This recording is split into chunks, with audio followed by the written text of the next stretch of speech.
ओम शांति।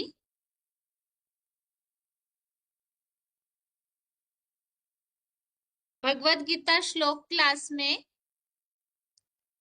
आज का श्लोक है 15वें अध्याय का 9वां श्लोक, अध्याय 15 का श्लोक नंबर 9।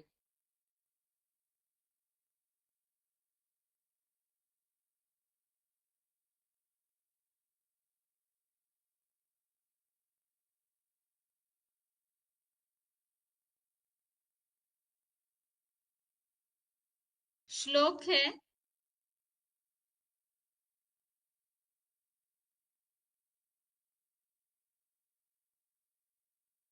श्रोत्रम चक्षु स्पर्शनम रसनम घ्राणमेव च अधिष्ठाय मनश्चायम विषयान उपसेवते।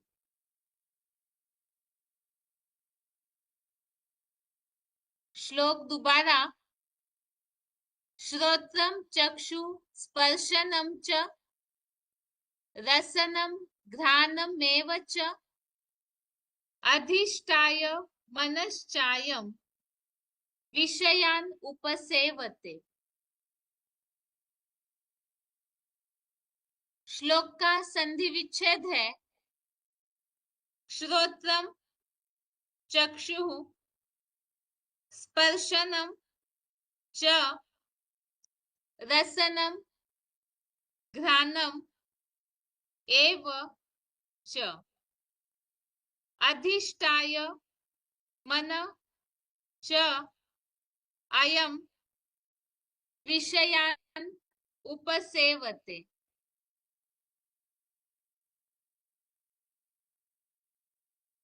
श्लोक का संधि विच्छेद दोबारा, श्रोत्रम चक्षु स्पर्शनम च रसनम घ्राणम एव च अधिष्ठाय मनः च अयम विषयान उपसेवते। शब्दों के अर्थ है अयम अर्थात यह, श्रोत्रम अर्थात कान, चक्षु अर्थात आंख, स्पर्शनम अर्थात त्वचा, रसनम अर्थात जीवा,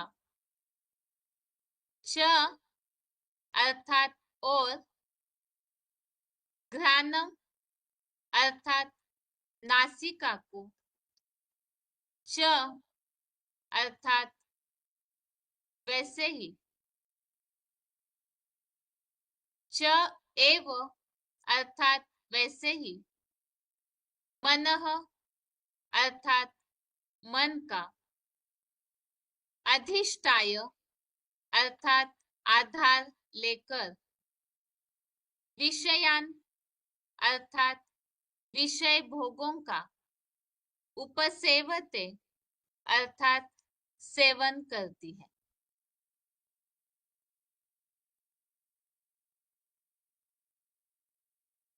शब्दों के अर्थ दोबारा, अयम अर्थात यह, श्रोत्रम अर्थात कान, चक्षु अर्थात आंख, स्पर्शनम अर्थात त्वचा, रसनम अर्थात जीवा, च अर्थात और, घ्राणम अर्थात नासिका को, च एव अर्थात वैसे ही, मनः अर्थात मन का, अधिष्ठाय अर्थात आधार लेकर, विषयान अर्थात विषय भोगों का, उपसेवते अर्थात सेवन करती है।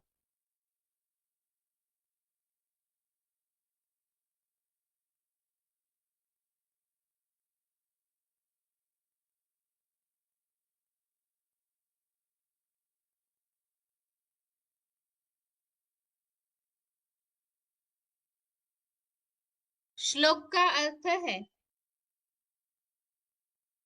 यह कान, आंख, त्वचा, जीवा और नासिका को वैसे ही मन का आधार लेकर विषय भोगों का सेवन करती है।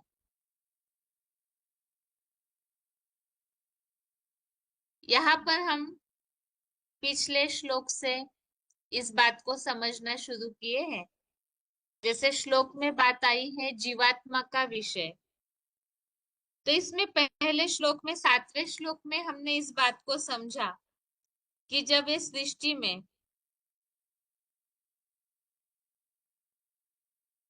पहले जैसे कि परम धाम का उल्लेख हमने समझा कि भगवान का जो घर है वो परम धाम है, और उसी में इस बात को भी समझा कि इस सृष्टि पर जो परम धाम उतरता है स्थिति के द्वारा, तो ऐसे स्थिति में जाने के बाद या परम धाम में जाने के बाद आत्माएं नरक लोक में वापिस लौट के नहीं आती है।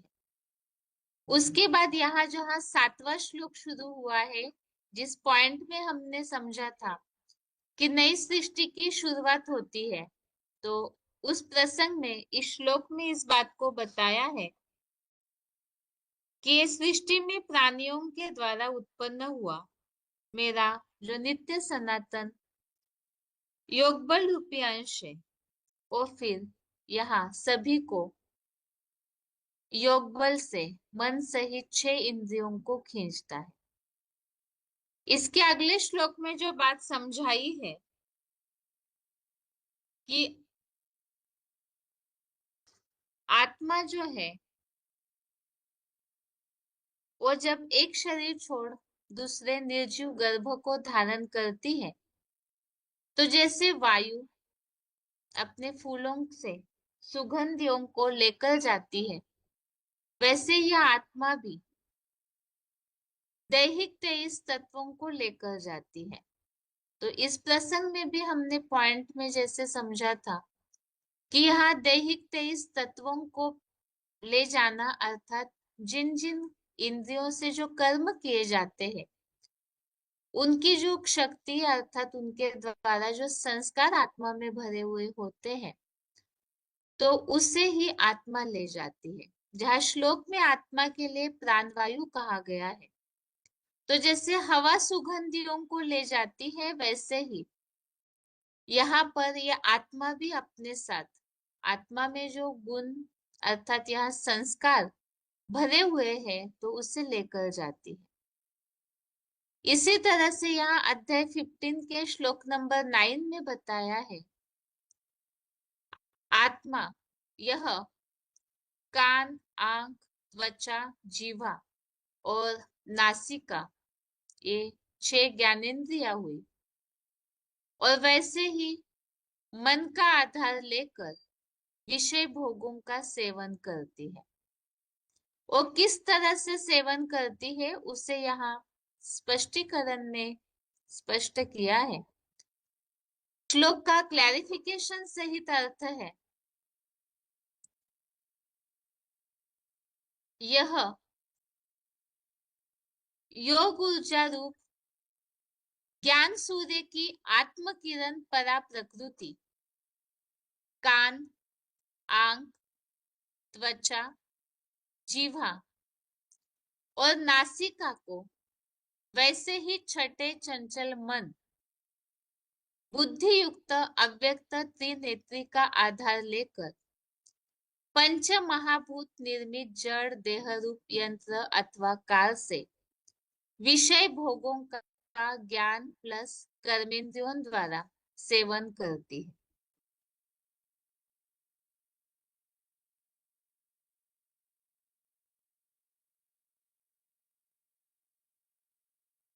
तो श्लोक में इस बात को स्पष्ट किया है कि शरीर जो है ये जड़ यंत्र या मोटर कार की तरह है, जहाँ हम ईश्वरीय नॉलेज में बेसिक पार्ट सबसे पहला हम यही पढ़ते हैं, और जहाँ भगवत गीता में भगवान ने अर्जुन को युद्ध भूमि में गीता ज्ञान की शिक्षा देना शुरू किया, तो वहां भी सबसे पहले अर्जुन जब मोह में आ रहे थे तो उन्हें यही बात समझाई है, आत्मा और शरीर इसके बीच का अंतर।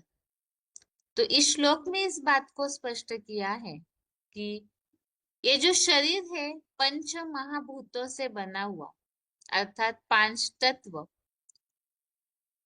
पृथ्वी जल अग्नि वायु आकाश, इससे निर्मित जो शरीर रूपी गाड़ी, शरीर रूपी ये मशीन है, शरीर रूपी ये यंत्र है, ये कार है, तो इसका आधार लेकर विषय भोगों का ज्ञान प्लस कर्मेंद्रियों द्वारा सेवन करती है। इसी तरह का एक श्लोक हमने अध्याय 13 में भी समझा है, जहां 13वें अध्याय में बात चल रही थी प्रकृति और पुरुष का विषय। यहाँ पर भी इसी तरह से प्रकृति और पुरुष के विषय में हमने इस बात को समझा था।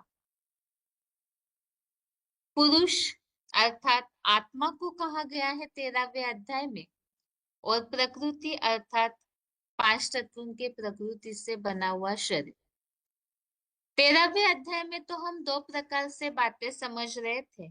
एक तो क्षेत्र और क्षेत्रज्ञ के ज्ञान के संदर्भ में ये बात समझाई जा रही थी, तो वहां प्रकृति और पुरुष क्षेत्र और क्षेत्रज्ञ के संदर्भ में भी समझा, और श्लोकों में जो सिंपल अर्थ है उस हिसाब से भी हमने इस बात को समझा था कि प्रकृति को शरीर रूप कार्य और इंद्रिय रूप साधन रचना में, अर्थात ये जो इंद्रिया है वो साधन है, और आत्मा जो है उसके लिए बताया कि आत्मा सुख दुख का भोक्ता पने का कारण है।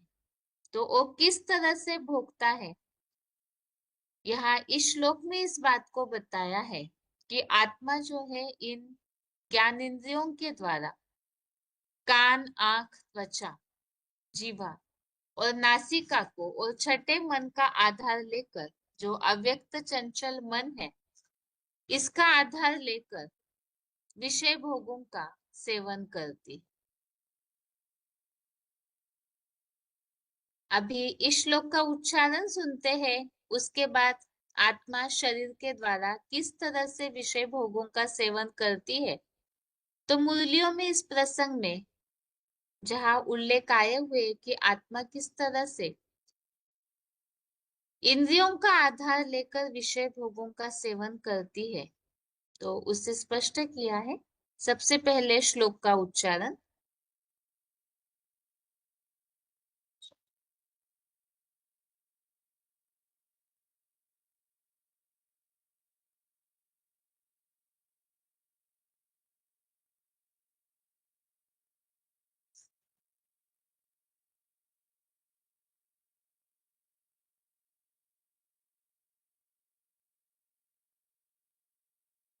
श्रोत्रं चक्षुः स्पर्शनं च रसनं घ्राणमेव च अधिष्ठाय मनश्चायं विषयानुपसेवते।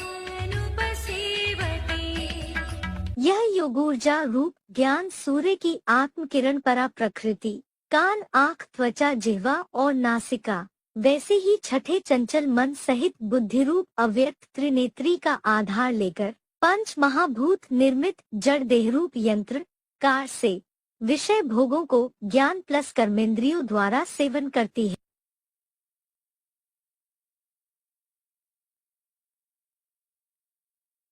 श्रोत्रं चक्षुः स्पर्शनं च रसनं घ्राणमेव च अधिष्ठाय मनश्चायं विषयानुपसेवते।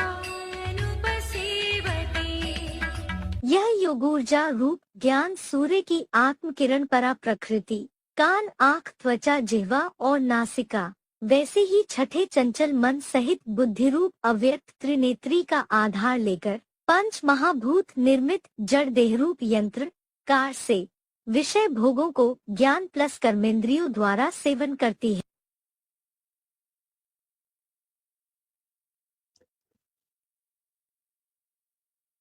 यहाँ श्लोक में जैसे क्लैरिफिकेशन वाले अर्थ में इस बात को स्पष्ट किया है कि आत्मा जो है, ये शरीर जो है पंच महाभूतों का पुतला, ये यंत्र है और जैसे एक मशीन है, कार है। इसी बात के लिए यहाँ बताया कि आत्मा जो है इस शरीर रूपी यंत्र के द्वारा किस तरह से विषय भोगों का सेवन करती है।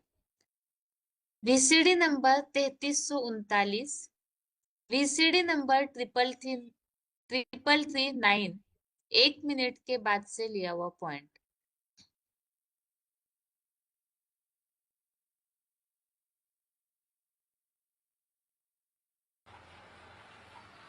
दो बाप की बात जरूर बताओ।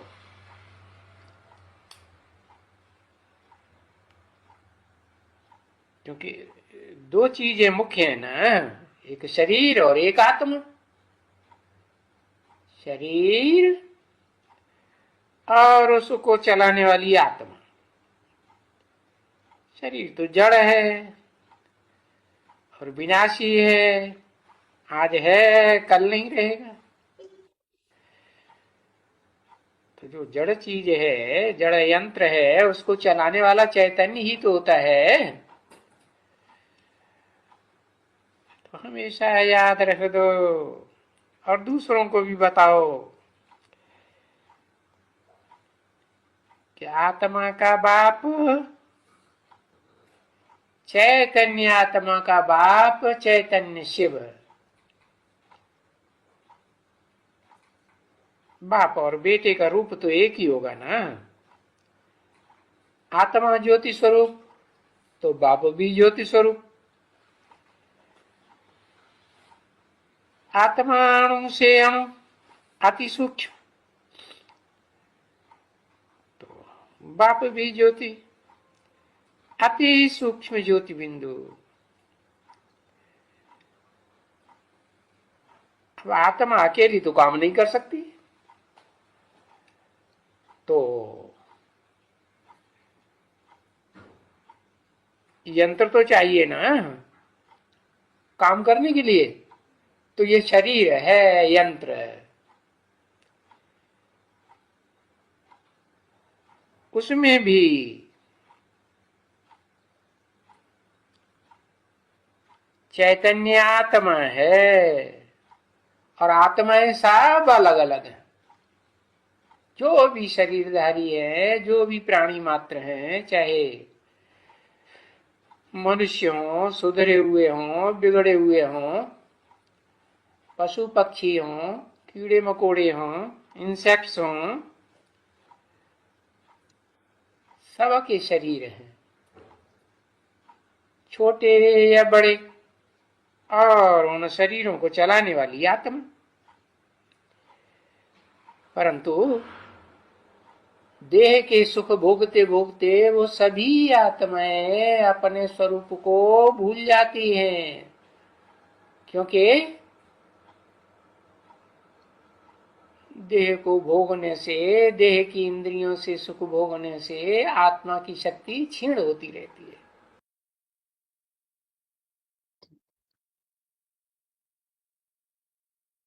अगला पॉइंट है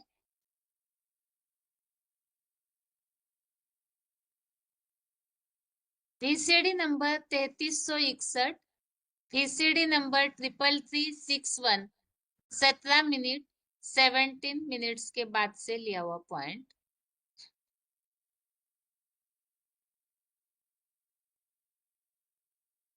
हम भाई भाई आत्मा ही सुनने वाले हैं, कोई शरीर थोड़ा ही सुनते हैं। शरीर सुनते हैं क्यों? शरीर तो जड़ है, जड़ सुनेगा, जड़ यंत्र सुनता है बोलता है, या जड़ यंत्र को भी चलाने वाला कोई चैतन्य होता है? चैतन्य होता है ना। है। तो शरीर द्वारा, जड़ शरीर द्वारा ये सुनते हैं। और शरीर तो 5 जड़ तत्वों का बना हुआ है।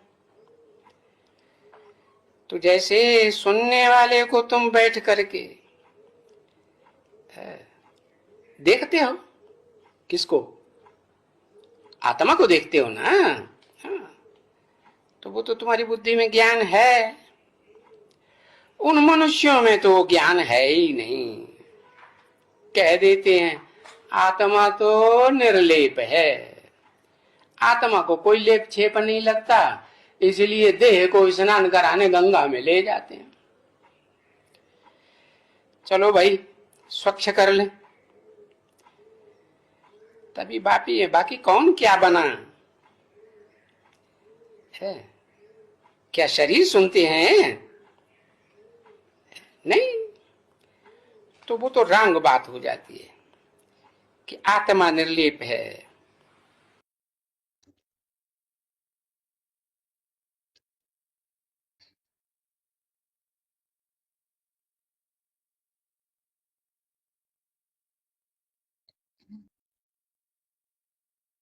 आगे है अभी 11वें अध्याय के रिवीजन का श्लोक। अध्याय 11 में रिवीजन का श्लोक है 51 नंबर का, श्लोक नंबर 51। और यहाँ श्लोकों में टॉपिक चेंज हुआ है। 51वें श्लोक से 55वें श्लोक तक बिना अनन्य भक्ति के चतुर्भुज रूप के दर्शन की दुर्लभता का और फल सहित अनन्य भक्ति का कथन। यहाँ विराट रूप के श्लोकों में जैसे कि अभी तक हमने जो बातें समझी है, इसे हर रिवीजन के समय वैसे भी हम रिपीट करके समझ ही रहे हैं। शुरुआत के श्लोकों में हमने इस बात को समझा, अर्जुन ने भगवान से विराट रूप दिखाने के लिए कहा है कि विभूतियों का विस्तार समझने के बाद अर्जुन ने भगवान से कहा कि आप यदि ऐसे मानते हो कि मैं आपका ये विराट रूप देख सकता हूँ, तो आप मुझे दिखाइए। इस पर भगवान ने ज्ञान के नेत्र से ही विराट रूप को देख सकते हैं, पहचान सकते हैं, तो इसीलिए ही ऐसे समझा करके अर्जुन को विराट रूप दिखाया।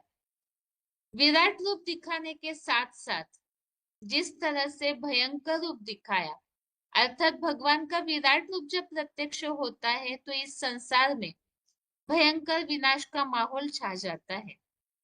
और रौद्र रूप जो है उसे देखकर अर्जुन ने भगवान से कहा कि मैं तो दिशाएं भूल गया हूँ, चैन नहीं पड़ता है, क्योंकि जिस तरह से एटम बम रूपी ये विकराल दाढ़े सारंस को चबा जाती है, तो उससे भयभीत तीनों लोग होने लगते हैं। इसीलिए ही अर्जुन ने भगवान से कहा कि सभी भय से कांप रहे हैं। और उसी विराट रूप के उस भयंकरता को देख करके सारे संसार के प्राणी किस तरह से उनके मुखों में समाते हैं, किस तरह से विराट रूप को जानकर उनकी क्रांतिकारी वाणी को स्वीकार करने लगते हैं। तो उसे ही श्लोकों में अलग अलग प्रसंगों में अलग अलग शब्दांकों के साथ स्पष्ट किया हुआ है।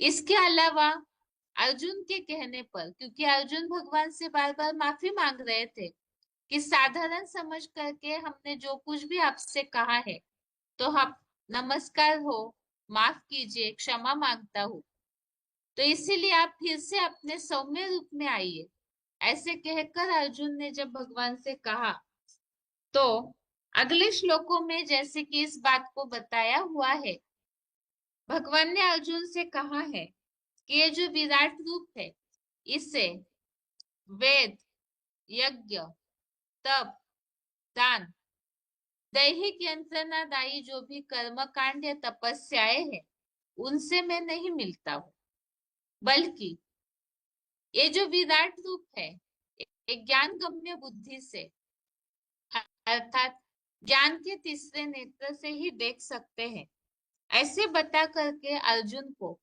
चतुर्भुजी विष्णु का और सौम्य रूप भगवान ने दिखाया। इसके बाद यहाँ ऐसा जो विराट रूप है उसे देखना और उन्हें प्राप्त करने की जो बात है, उन तक पहुंचने की जो बात है, उसके लिए क्या पुरुषार्थ होना चाहिए, इस बात को ही यहाँ अगले श्लोकों में स्पष्ट किया है। 11वें अध्याय का 51 से 55वें श्लोक तक यहाँ टॉपिक में ये बात बताई है। बिना अनन्य भक्ति के चतुर्भुज के रूप के दर्शन की दुर्लभता और फल सहित अनन्य भक्ति का कथन, अर्थात विशेष रूप से भक्ति। और यहाँ ज्ञान मार्ग में हम इस बात को जो अभी तक के गीता के श्लोक के उसमें समझे हैं कि अव्यभिचारी याद, अनन्य भक्ति, तो ऐसी अव्यभिचारी याद, अव्यभिचारी भावना एक भगवान के प्रति हो तो ही ये विष्णु रूप, सौम्य रूप, विराट रूप का, जिसे चतुर्भुज रूप के दर्शन की दुर्लभता बताया है, तो वो इतना सहज प्राप्त नहीं होता है। उसके लिए बताया है अनन्य भक्ति। और उसके बाद जब भगवान की प्राप्ति होती है तो उसके लिए भी वो प्राप्त करने के लिए फल सहित अनन्य भक्ति का कथन, अर्थात कैसा पुरुषार्थ होना चाहिए भगवान को प्राप्त करने के लिए, उसे यहाँ स्पष्ट किया हुआ है। श्लोक है 11वें अध्याय का 51वां। अर्जुन उवाच दृष्ट्वेदं मानुषं रूपं तव सौम्यं जनार्दन इदानीमस्मि संवृत्तः सचेतः प्रकृतिं गतः। श्लोक दोबारा। अर्जुन उवाच दृष्ट्वेदं मानुषं रूपं तव सौम्यं जनार्दन इदानीमस्मि संवृत्तः सचेतः प्रकृतिं गतः। अर्थात हे मानव आर्तनाद श्रोता शिव बाबा, आपका यह संपूर्ण चंद्रमा जैसा शांत मानवीय स्वरूप देखकर आप सचेत हुआ हूं, नहीं तो निश्चय ही किम कर्तव्य विमूढ़ हो रहा था। अब पूरी तरह स्थिर हो गया हूं, अपनी स्वाभाविक आत्मिक स्थिति में आ गया।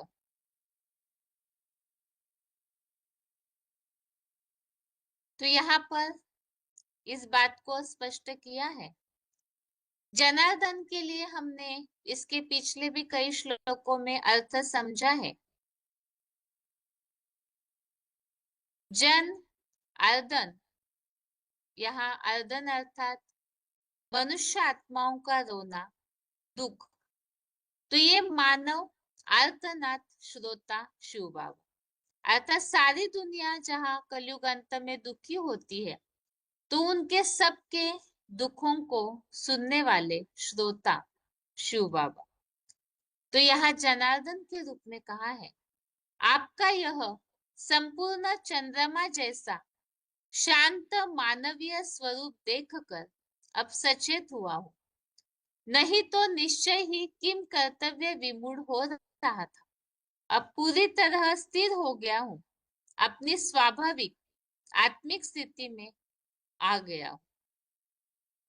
इसके पिछले श्लोक में ही जहां हमने समझा कि अर्जुन को भगवान ने सौम्य रूप दिखाया, चतुर्भुजी विष्णु रूप, और वो देख करके अर्जुन जब प्रसन्न हो जाते हैं तो उन्होंने भगवान से कहा कि सौम्य रूप के कारण ही अब मैं सचेत हुआ हूं, क्योंकि भयंकर रूप से अर्जुन बेचैन हो रहे थे। और जैसे बताया, जब विनाश का माहौल इस संसार में छा जाता है तो सारे ही मनुष्य उस भयंकर माहौल से घबरा जाते हैं। इसे यहाँ बताया है किम कर्तव्य विमूढ़ अर्जुन हो रहे थे और सौम्य रूप देख करके फिर से स्थिर होकर के स्वाभाविक आत्मिक स्थिति में आ जाते। अभी इस श्लोक का भी उच्चारण सुनते हैं, उसके बाद किस तरह से अर्जुन अपनी स्वाभाविक स्थिति में आते हैं और जनार्दन अर्थात क्या उसे समझते।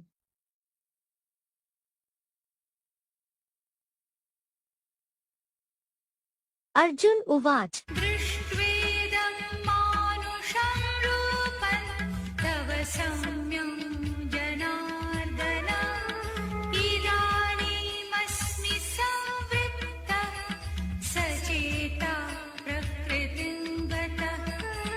अर्जुन ने बोला, हे मानव आर्तनाद श्रोता शिव बाबा, आपका यह संपूर्ण चंद्रमा जैसा शांत मानवीय स्वरूप देखकर अब सचेत हुआ हूँ। नहीं तो निश्चय ही किंग कर्तव्य विमूढ़ हो रहा था। अब पूरी तरह स्थिर हो गया हूँ, अपनी स्वाभाविक आत्मिक स्थिति में आ गया हूँ।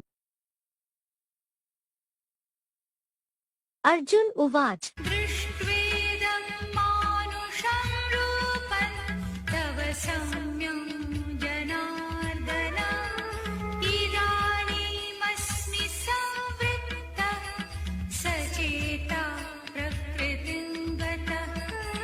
अर्जुन ने बोला, हे मानव आर्तनाद श्रोता शिव बाबा, आपका यह संपूर्ण चंद्रमा जैसा शांत मानवीय स्वरूप देखकर अब सचेत हुआ हूँ। नहीं तो निश्चय ही किंग कर्तव्य विमूढ़ हो रहा था। अब पूरी तरह स्थिर हो गया हूँ, अपनी स्वाभाविक आत्मिक स्थिति में आ गया हूँ।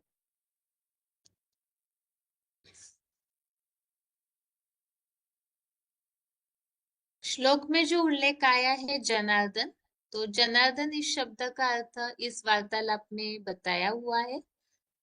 वार्तालाप नंबर 934, डिस्कशन नंबर 934, 56 मिनट्स के बाद से लिया हुआ पॉइंट।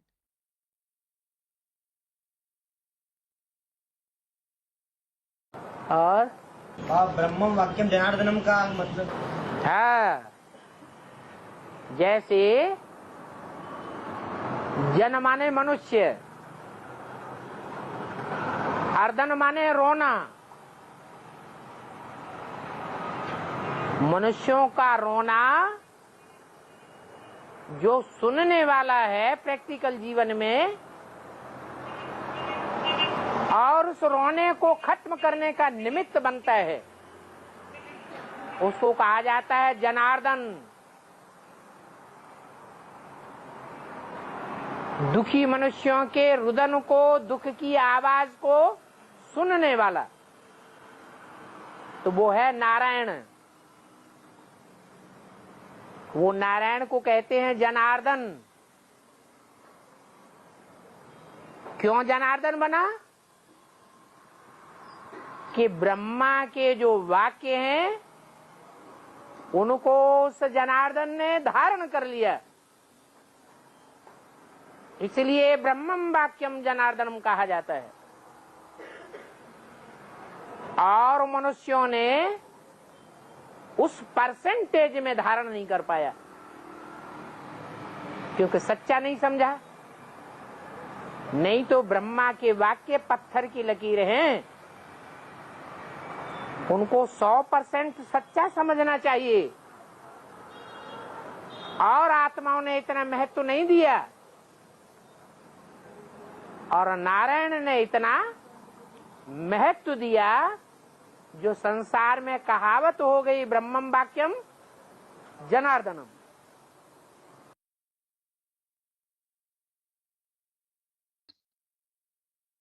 श्लोक में जहाँ उल्लेख आया हुआ है भगवान का सौम्य रूप देख करके अर्जुन भी प्रसन्न हो जाते हैं, तो शांत स्वरूप अर्थात क्या? VCD number 568, VCD number 568, 46 minute 46 minutes के बाद से लिया हुआ पॉइंट।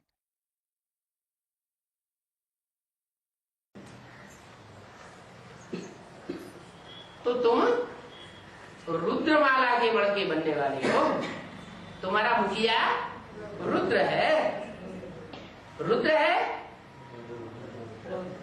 तो रौद्र रूप धारण करता है, तो सदा ही रौद्र रूप धारण करता है या सौम्य रूप भी धारण करता है? सौम्य रूप भी धारण करता है और रौद्र रूप भी धारण करता है।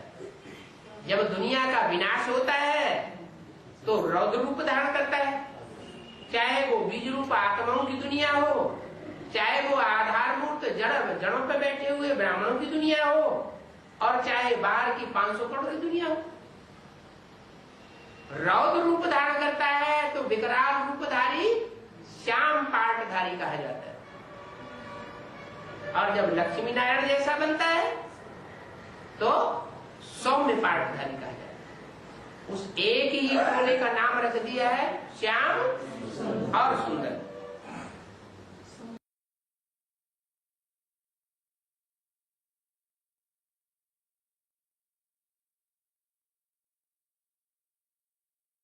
अगला पॉइंट है VCD number 2927, VCD number 2927, 59 minutes के बाद से लिया हुआ पॉइंट है भगवान का चंद्रमा जैसा शांत स्वरूप। है? अरे भक्ति मार्ग में कोई मंदिर बनाया था या नहीं बनाया था? नहीं बनाया था? बनाया था। कौन सा मंदिर बनाया था? सोमनाथ का मंदिर। सोम माने चंद्रमा, चंद्रमा माने ठंडा पार्ट बजाने वाला, विनाशकारी पार्ट बजाने वाला नहीं। ब्रह्मा के द्वारा ठंडा सौम्य पार्ट बजाते। अम्मा को सौम्या कहेंगे कि उग्रा कहेंगे? हाँ, सौम्य शांत पार्ट बजाया। तो बताया कि वो सौम्य पार्ट जो बजाने वाली माँ है, उसकी बात नहीं मानेंगे, उसकी पूजा नहीं करेंगे। हाँ, बाप कहते हैं कि माता की भी बात माननी चाहिए, लेकिन मैं जिसमें आता हूं वो ऊंच ते ऊंच माता का भी पार्ट बजाती है और ऊंच ते ऊंच वो आत्मा पिता का भी पार्ट बजाती है। तो पहले मुझे परम ब्रह्म चाहिए। क्या पहले पहले क्या बने? बड़े थे बड़ा ब्रह्मा, परम ब्रह्म बने। माना उससे ऊंचा सहन शक्ति वाला सौम्य रूप धारण करने वाला और कोई दुनिया में हो ही नहीं सकता।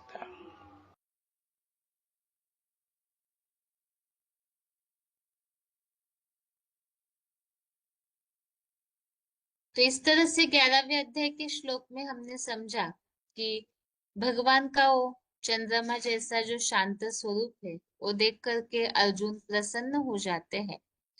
अभी आज के श्लोक को एक बार रिवाइज करके आज का क्लास पूरा करते हैं। 15वें अध्याय का 9वां श्लोक, अध्याय 15 का श्लोक नंबर 9 है। श्रोत्रम चक्षु स्पर्शनम च रसनम घ्राणम एव च अधिष्ठाय मनश्चायम विषयान उपसेवते। श्लोक दोबारा।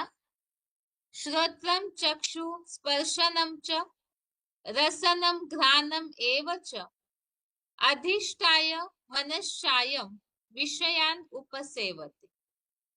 अर्थात यह योग ऊर्जा रूप ज्ञान सूर्य की आत्म किरण परा प्रकृति कान, आंख, त्वचा, जीवा और नासिका को वैसे ही छठे चंचल मन बुद्धि युक्त अव्यक्त त्रिनेत्री का आधार लेकर पंच महाभूत निर्मित जड़ देह रूप यंत्र अथवा काल से विषय भोगों का ज्ञान प्लस कर्मेंद्रियों द्वारा सेवन करती है। तो इस तरह से श्लोक में इस बात को बताया है कि आत्मा इन ज्ञानेंद्रियों का आधार लेकर और साथ में मन बुद्धि का आधार लेकर के विषय भोगों का सेवन करती है और ये शरीर जड़ देह रूप यंत्र अथवा कार की तरह है। इंद्रिया जो है साधन मात्र है, बाकी इन इंद्रियों के द्वारा कार्य कराने वाली और उन इंद्रियों के द्वारा सुख भोगने वाली विषय भोगों का सेवन करने वाली आत्मा है। आज के क्लास में हमने दोनों श्लोकों को समझा है।